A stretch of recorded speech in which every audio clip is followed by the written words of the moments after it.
Okay, so we are back with the second episode of the 1% podcast based on all the hype from our first episode. We thought we would grace you with a second one. So, welcome back to myself and Jamie. I'm assuming that everyone else is on lockdown as well still. So, I don't know about you, Jamie, but I'm doing nothing but training, eating and sleeping. Actually, no, to be fair, I'm playing a bit of... I've just completed Super Mario... Well, all the Mario games on the Nintendo Switch, and I've just bought Zelda. So you are just the coolest man. Glasses for a reason, so I'm playing... what else is there to do? No, fair enough, you do you, mate. I'm just working. Working out, eating. Better then. And yeah, that's pretty much training's it. Going all right? Yeah, no, training's going really well. Putting on weight, lifts are going up. Gradually got my strength back now that I have recovered from Corona. Hoping that my lifts will... Have you checked in since the last time I saw you? What do you mean? No? Have you? Checked. Well, I think the last time we did a podcast, I think Sunday. Yeah, I had my check-in on Monday. So, everything going good. Weight's going up. Any changes at all? No changes really to my plan in terms of that. Like there won't be much for a while until I finish my bulk, really. Like there'll be minuscule changes as and when, but the bulk's going to last for another 2 months at least. And then I'll think about getting ready for all the parties that I'm going to go to once Corona's over. Yeah, I mean, I'm not a party guy, but even I'm thinking about sort of like letting it loose when we sort of get out of lockdown. what's your letting it loose, Matt?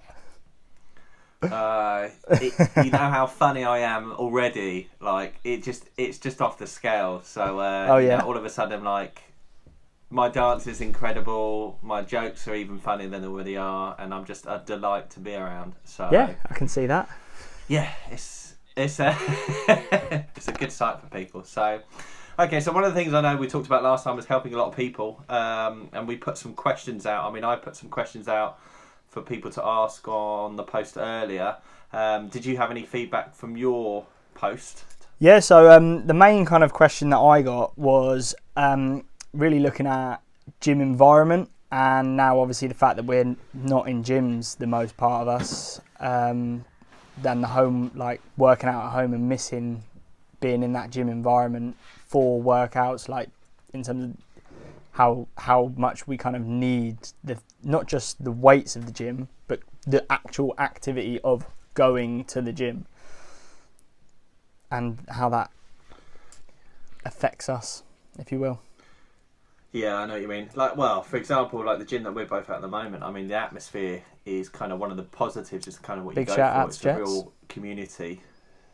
So yeah, it's a community in terms of like everybody kind of knows everybody. You know, people know about like. I mean, I think one of the things we noticed like before this lockdown is that when people go in for their like PBs and stuff like that, like everybody kind of knows and sort of like watches as well. I think there was a guy going for like a 200 kilo deadlift or whatever it was, and everyone was kind of watching because he was psyching himself up for a sort of long time. So yeah, and it's nice to kind of get out of your own environment. I mean, I've got a garage gym. It's cold, it's miserable, and like if you've got no motivation to train, it's kind of difficult to kind of get out there. So yeah, the atmosphere of sort of getting into a gym it's very sorely missed at the moment. You know what I mean. You could be having a bad day and you wait all day for the gym, and then as soon as you see people that positive, and, how you getting on, all the rest of it, it kind of like it lifts you up and it has a good endorphin release. So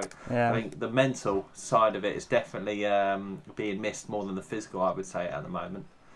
Yeah, 100%. Speaking of Jets, actually, my mate the other day, I posted about it so much in my story, and that my mate the other day genuinely said to me, he went, "Aren't you seeing that girl? What's her name? Is it Jess Farnborough?" And he clearly has just been paying no attention to my stories, but he genuinely said, "Are you seeing a girl called Jess Farnborough?" And that killed me. I died when he said that. No, it's no relation to what we're talking about right now. Just a little anecdote. But yeah, no, the gym environment, I'd say, definitely is a massive side of it. And that's why, like, kind of one of the biggest things I can kind of give as a bit of advice for home training is have that kind of separate room that you do it in, and it's not like in the room that you spend all day in, because even if it's not like that's a dedicated gym, just be like, right, in that living room or in that spare room, that spare bedroom, if you can. Obviously people might not have it, but just in a different room to where you spend most of your day, so that it's like, right, once I step in there, I'm in the gym, as opposed to I'm working out in my living room where I'm sat anyway, because then it's just like you've got that chair that you've been sat on all day anyway next to you. You'll sit down, the TV's on. If you kind of make it as much like a, right, this is the room that I do a workout in, and that's what I associate this in right now. If I've got myself in that mental state where I'm like, right, I'm having a workout now, I'm going into that room, and once I'm in that room, I'm having a workout, it can help a lot. Which is obviously, like, I'm lucky enough to have the home gym at the bottom of the garden, and for me, the 2-second walk to the bottom of the garden is my, like, right, once I step out this door and I walk down to the bottom of the garden, I'm in the gym, and it's time to work out, and it's time to treat it as if I would any other workout. Yeah, it's a good point actually. Thinking, because I mean, it's kind of related, but it's in a bit of a different manner, but in terms of association. So like you're right in terms of, it's like you don't want to sort of like, so for example, the room I'm in now, we've currently set up for sort of the wife who's a PE teacher, so that she's not downstairs in the lounge, and it's just like downstairs in the lounge all day. You know, if you're going to do any sort of like workouts in the lounge, it's kind of associating it to something different, so that when you actually like leave there, you can switch off. So it's a good point in terms of that one. It's like, kind of like you know how people have got TVs in their bed these days. If you're at home watching TV in your bed all day, and then you try to go to sleep, your body's associating being in the bed as kind of being awake. So I mean, that's one of the best things I ever sort of did years ago, was stop watching TV in the room, and that I associate my bed literally with sleep. That's it. Oh. So yeah, so I like the change of environment to kind of associate with like what activity you're actually doing. It's difficult, obviously. I understand, like with home just for workouts sleep and stuff then, like that. Matt, But I think it's just for sleep. Yeah, Okay, nice. for sleep. And Pure sleep. well, I bought a Super King bed because all I'm focused about is sleep. That's it. You know, we could go off on a tangent here for quite a while on sleep, but no, association I think is very good in terms of, if you can get out and go to a park or somewhere that you don't associate a specific activity with where you're sort of at. But was there another question like that at all, or because I think it kind of, it was just about really just missing the gym environment, and how important it was for not just the weight side of it, because obviously I know that it's more ideal to have those gym equipment, have all those weights and everything like that for the actual workouts, but you can still get a good workout in no matter what if you try hard enough and are inventive enough and all that kind of stuff. It is more just that not being able to go to the gym side of it. Yeah, as I say, that's definitely where knowledge and experience comes in. I mean, I'm sort of helping a client this week, but he's got great training knowledge from a powerlifting background. So my experience in terms of bodybuilding and stuff like that is just going to be applying certain intensifiers that he's not kind of used to. So it's it's definitely like knowledge. It can help a lot. I mean, there's so much out there, but your average PT really should have a lot of information to be able to give to you. But again, you can Google those. But I mean, like it's so easy. One of the things that I used to like with teaching is that you could give out pieces of information to people really, really, really easily, and just let them go away and sort of like get on with it. So I would definitely say the experience from someone who's been in the industry for quite a while, even sort of like yourself that's trained quite a bit, kind of invaluable, especially at this time of I mean, don't get me wrong, it's like I've got a love-hate relationship with Joe Wicks, because I know his workouts are free, but not everybody is designed for HIIT, what you really want is for someone to design something that's personal for you. I might be going off a little bit of a tangent here. I don't know how we kind of got to this, but it's something I see all the time. I mean, being a therapist and a trainer, you know, Joe Wicks has been great for me because he sent me business this way because people have got injured. You know, they're doing sort of burpees and jump squats, and yet they're not designed for that. And it's the same with like PT. That again, I wouldn't be getting somebody who's overweight to do box jumps purely because like you've got to do stuff that's specific to them. So I mean, definitely don't underestimate the power of personal when it comes to personal trainer. You know, if it's not personal to you, then you're missing out on a lot of progress, I would say. 100%. I don't know where we were going off on that tangent. I just Neither do I, happened to but go I'll let off you on go. one by the looks of it. Yeah, no, that's fair. Okay. So not too bad then. So you got those two. So the ones I thought was I've no idea if you've had any sort of experience to this. Was what are your thoughts on a plant-based diet? I mean, me I'm personally, assuming that's going to mean vegetarian or vegan. I presume vegan. Veggies, is there a Vegan's difference? plant-based diet, isn't it? Vegetarian is that? No, what's 'cause that? vegetarian, No, you can- pescatarian is with fish. Plant-based diet. We'll just go vegan. We'll say vegan because I'm not being funny. I don't know about you, but I don't really know enough about it. Again, it's one of those things that I've gone you've what veggie. I've gone veggie. for how long? I did veggie I went veggie for a year. Tried, but it was in my last year of teaching. I did veggie for a year because I was sick and tired of cooking chicken, and also wasting lots of chicken. And you know, like with everybody, I might have seen the occasional documentary, but the only thing, Oh, the I mean, Netflix ones. in terms of, it was great in terms of losing weight. However, oh man, like I was so gassy. I mean, I'm there like in lesson, just kind of like dropping one by a student, then walking around and then watching them blame each other. So Nice, lovely. it was a very gassy experience. So listen, when students like were extremely rude, it's always good to get your payback in different ways. But no, I mean, I just found it very difficult because all I found was that it was a lot of have bacon, like fakin. No, I just want real bacon. Like, and again, that's like, it tastes like pulled pork. No, I want real pulled pork, and it'd be like, but so yeah, a lot of the times I found just sort of like stress from the stomach, a lot of gas, but because it's so voluminous, yeah, a lot of energy though. Yeah, I mean, like I said, I do not have enough experience or knowledge on the subject to comment deeply. My only thing is just do what you want to do. If you want to be a vegan, you go, man. If you, as long as you're kind of looking after yourself either way, and then I just do whatever's right for you. I don't think anyone should be kind of pressured to do either one.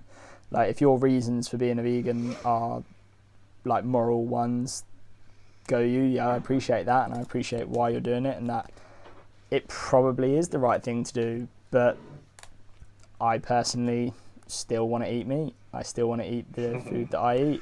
You maybe love a sausage, don't you? Maybe I'm wrong for that, but I love a bit of meat, and I wouldn't do it.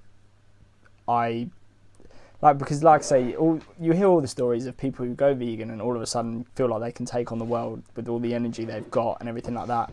But you also hear of all the people that go vegan and feel like absolute shit. And it's always going to be two stories for everything. Like, there's going to be the people that thrive on it. There's going to be people that feel shit on it.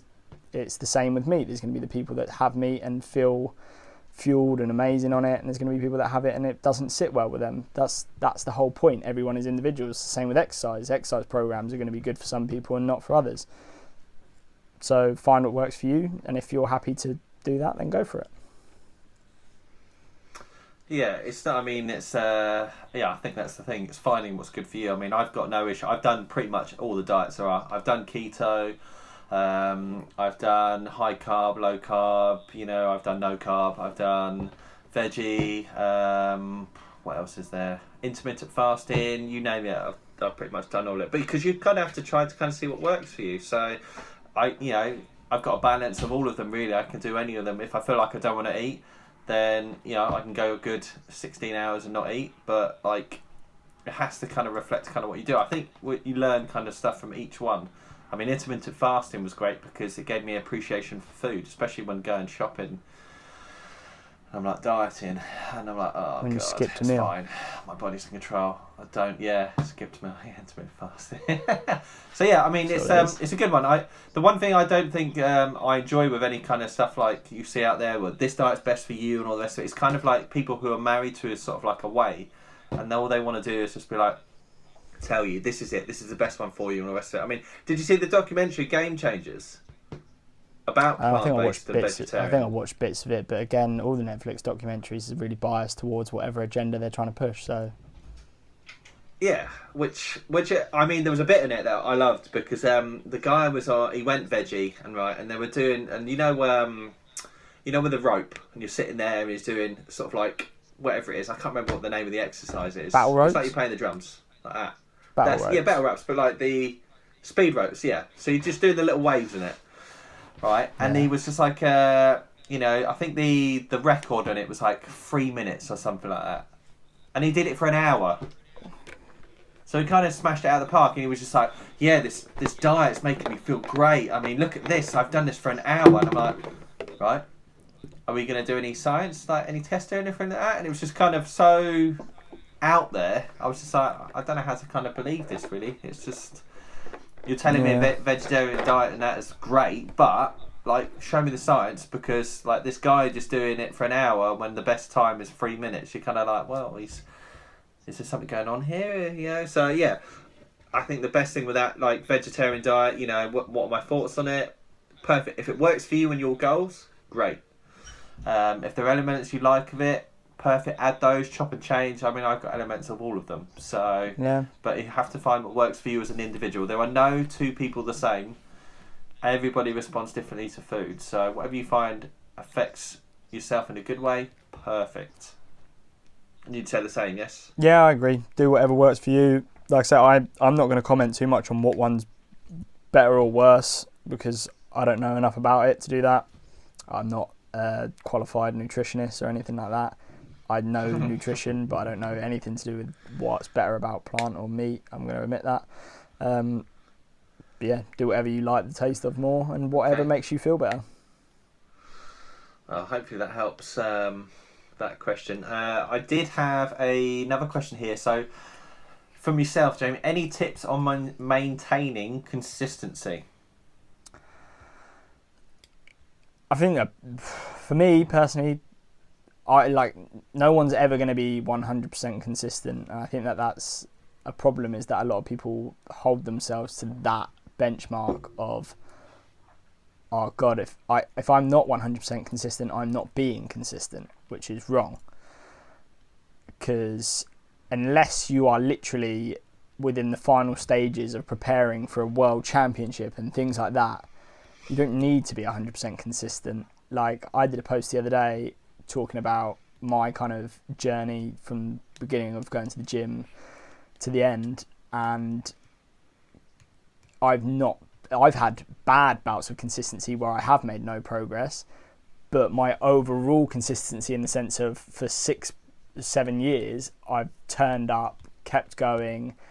When I've had those periods of not being consistent, not let that go, right, I'm going to give up, let that go, right, well, I've not been consistent, I've acknowledged that, now I'm going to keep going and try again and keep pushing and just kind of gradually try and get more and more consistent as you go on, and accept the fact that you're going to have blips where you're not. That's life.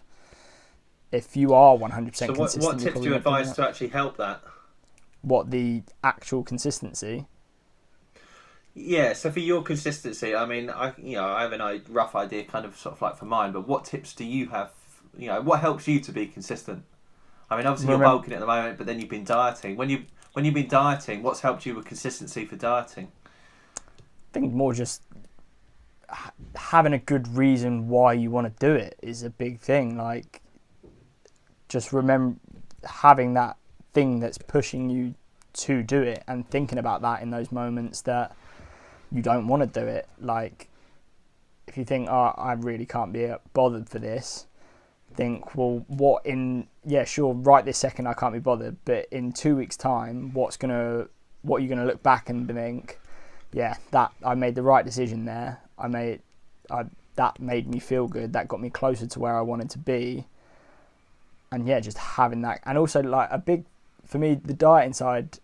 So one of my favourite books is James Clear, Atomic Habits, and one of the main things that he talks about in there there's loads, like you could literally do episode upon episode about habits and all that kind of stuff. But one of the main things is the making it easy and obvious, in the sense of, if you want to do something, don't make it a difficult task to do. If you want to have your daily vitamins every single day, make it like, I've got one of those containers that say like Monday to Sunday on it, and I fill them up at the beginning of the week, and then every day they're in a really easy, obvious place in the kitchen next to the fridge, where in the morning when I'm making breakfast and things like that, I get them out and I know which ones I got to have, because it's literally labelled the day, and it just makes it an automatic, thoughtless process, as opposed to thinking, right, where are my vitamins again? Oh yeah, they're upstairs in the back of my wardrobe, where I've now got to go upstairs and get them out, and individually, one by one, pick them all out of their little pots and things like that. And it makes it that when it's like that, I'm going to be a lot less likely to do it than if I've made it easy for myself in advance and gone, I want to be consistent and take these every day. Let's make it as easy as possible for me. Right. Okay. So a tip for you really is make it as easy as possible. Yeah. Don't. Okay. Yeah. Just literally make it as easy as you can. If you want to have more fruit, put fruit in the middle of the table. Okay, I like that. So yeah, I mean, that kind of links into kind of sort of like one of the things of mine. So I've got probably a few tips thinking about it, but it's down to the sort of the way I'm wired and all the rest of it. I mean, making it easy, definitely. It's one of the main things for me. So for example, breakfast for me for the last January, for the last 8 or 9 months has been oats and whey for breakfast in the morning, because it's simple. It's simple, it's easy, it takes no more than 5 minutes, and then I eat it within 10 minutes. Bosh, done, coffee, and that's repeatable every single day. And it's the same with like meal prep. So I prep meals on a Sunday for about 4 or 5 days in advance. So that's helped with my consistency. And it's learning things about yourself. So one of the things I mention to a lot of my clients is kind of knowing yourself will definitely help you in terms of consistency. I know I can be a lazy bastard, right? So I have to figure out ways of tricking myself into doing stuff that's going to make it consistent. So for example, when I dieted for cardio, I hate cardio, so I've got to find ways of making it easy for myself so that I actually will do it. So when I first started doing cardio, it was nothing in and I hated it. 30 minutes would take forever. Now I actually break it down. I do 15 minutes in the morning on an empty stomach, and then I will do 15 minutes after a workout. So I've broken it down. Still 30 minutes of cardio. It's in total for the day. And what I would normally do as well to sort of pass the time, I will put on a podcast, I'll put on a YouTube clip, I'll maybe answer some emails and admin. What else will I do? I've downloaded my Virgin TV media player, so whatever it is, so I can watch that on the phone. I've downloaded Disney Plus again. So finding ways to kind of battle myself is definitely a way for consistency. Somebody will know that they're not as strict on their diet, so why have you got snacks and that in the house? So I've got such a sweet tooth that when I dieted, I get rid of all those stuff, because I know one cookie is going to be 2, then it's going to become 5. That's the inversion of making it easy, is for habits that you don't want to do, make them hard. Yeah, anything that you don't want to do, get it out of sight, out of mind.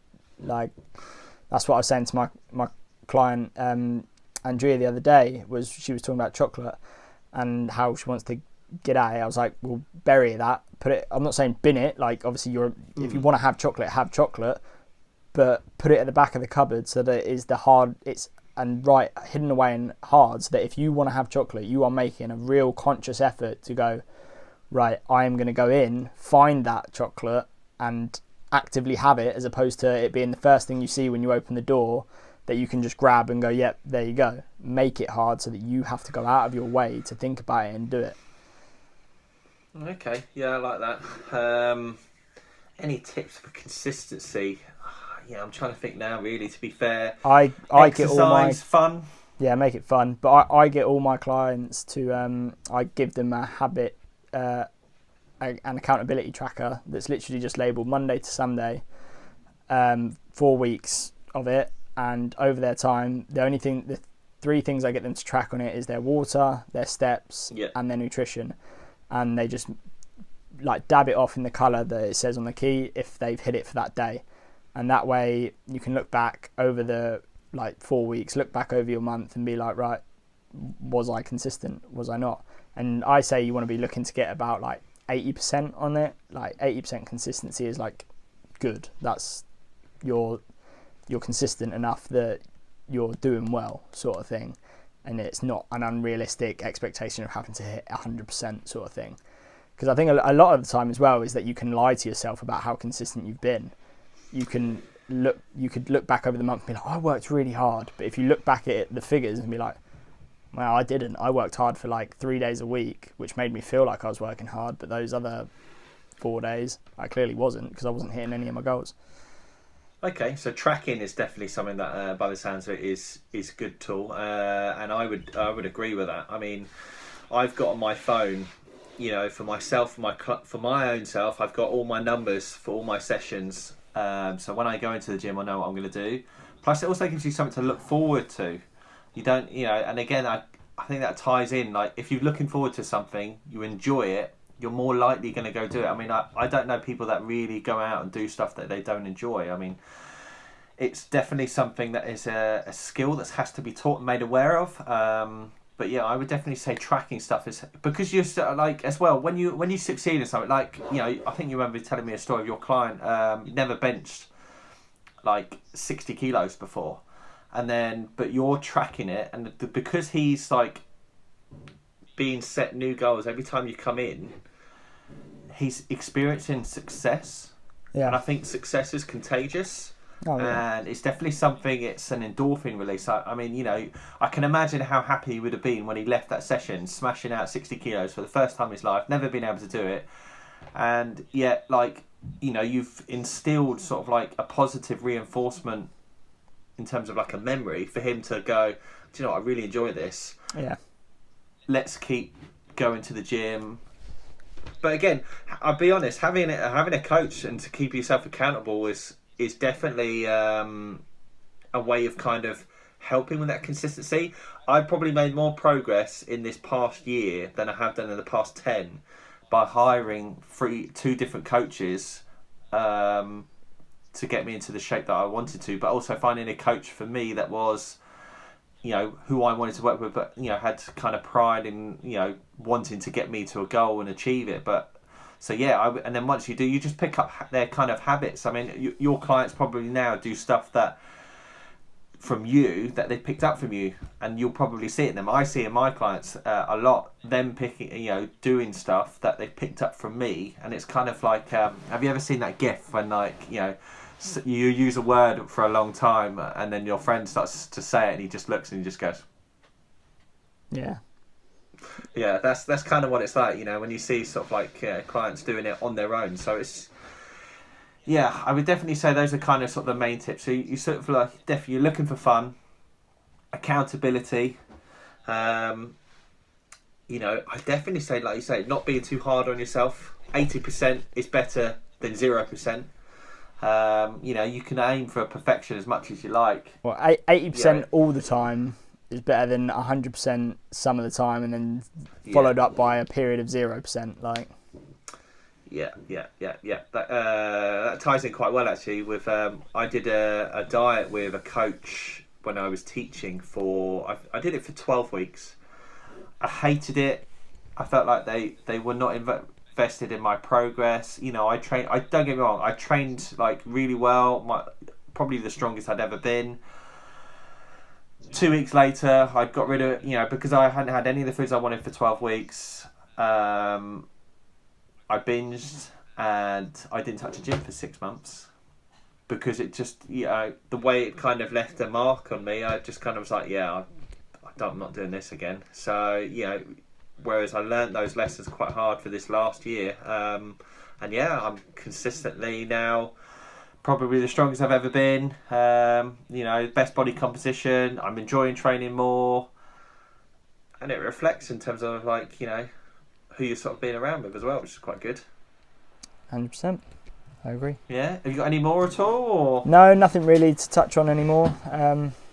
All my side of it pretty much touched on for now. Yeah. Otherwise, we'll waffle on for hours. Yeah, true. I'm trying to think. There'll always be tips and stuff that'll come to my head. So by all means, if any guys have got any questions they want to sort of chuck in regarding any subject, just by all means send us a message, and if we can touch on it on a podcast, it'd be great, because it'd be good to kind of have a little back and forth. I think I definitely want to get, in terms of that, I think there are different levels of consistency.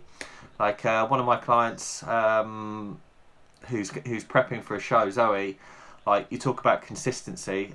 She's been a machine for the last year. Zoe. In terms of consistency for 100%, she's your benchmark. And I would definitely say that's rubbed off on sort of my own sort of diet and training for the past year anyway.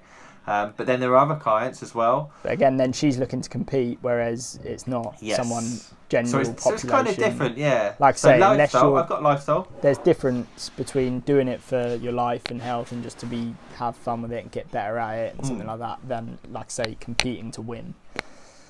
Yeah. Then it's different. Yeah, her level of consistency is insane, and it's tough, and it's only you have to be mentally strong to be able to do it. But lifestyle's completely different. I post up one of my clients, Shelley, all the time, because I've been working with her now since March, I think it is, maybe sooner than that, because she had an injury in January, I think it was, but March properly. But we've done, I would say, 100% consistency, but for short periods of time. And then we've had diet breaks where we've gone, relax. Then we pulled it in again, 100% consistency, relax, 100%, and then another 100%. And, she's lost 2 stone in a year, which if I asked her to do that in one go, you're probably looking at somebody breaking. So but again, that's, everybody's different. So, but we have to kind of figure out each person once they're in front of us, really. So I'd definitely say that's if you're doing it for lifestyle, don't expect to be 100%, because, it's my job and I'm not 100%. I still like getting smashed. You like... oh, okay. Booze, yeah, sorry. I wonder what you're talking about, yeah. And then, and you love a good gingerbread man, so... Got them downstairs, actually. Yeah, I love cookies, so, I like to put them into my food, pizza, burgers. Nobody wants to get rid of these things. You just also got to realise... And again, I knew I'd ramble on in terms of a tangent. Once you start to feel good from good quality food, and then you start to then go back and have shit food, you kind of realise the importance of what you eat in terms of how you feel, and then you realise, actually, I don't want to eat like this because I feel better. Yeah. When I dieted down for my photo shoot, obviously I had a big switch up from my uni life diet, which was takeaway, oven frozen food, takeaway, oven frozen food, all that. But I didn't know any different. That's just how I felt in my head. I was like, that's just how people feel. Until I then switched it up and went for more whole foods. That obviously still had those treats, but changed my diet up into whole foods and eating a bit better. I'm still far from perfect. My diet is not a benchmark to set to, because I'm a bad eater. I'm a fussy eater, but seeing how you feel from then eating properly compared to takeaways and stuff, to then having takeaways and seeing then how it makes you feel afterwards, shows you that they are not ideal to be having all the time. Again, I still have them. Yeah. But Yeah, I think they have a place. I think something that might be good actually to touch on the next episode is actual diets and food, and potentially, and then I will more than happily go through sort of what I'm eating at the moment. Break down probably the reasons why in relation, because I've been posting up. So in January, I think I posted up that I'm going to do a 5-week cut to kind of help with my own progress. I'll explain everything that I'm doing this week, what my thought process is, and if it can help anyone, then perfect. And then we can have a look at sort of like, it'd be good to. I haven't seen your diet, so it'd be good to kind of have a look at yours. All anyone needs to know about my diet is that I have at least 1 tin of beans a day, if not 2. And anyone who tells me not to can suck it. Listen. There's nothing wrong with it. As long as it fits goals, then it should be fine. I think that'd be a good one, actually. I think we might have a look at that. Yeah, that sounds good. Well, I feel like that's all we need to say for today. Yeah, well, 35 minutes, better internet connection today, which is good. So hopefully people enjoy this. Leveled up. We've got 1% better. Perfect.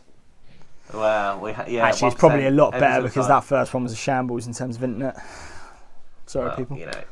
We again, it was it you put up the other day that I thought was quality comes with quantity. Quality because of quantity. Yeah. Yeah, pretty much one of the two. Yeah, potato. Yeah. Butchered it a bit, but well done. Well, it's just put my reference. Matt Hewson 2021. Yeah, that's fine. Whatever. Right. Okay. Cool. See you later.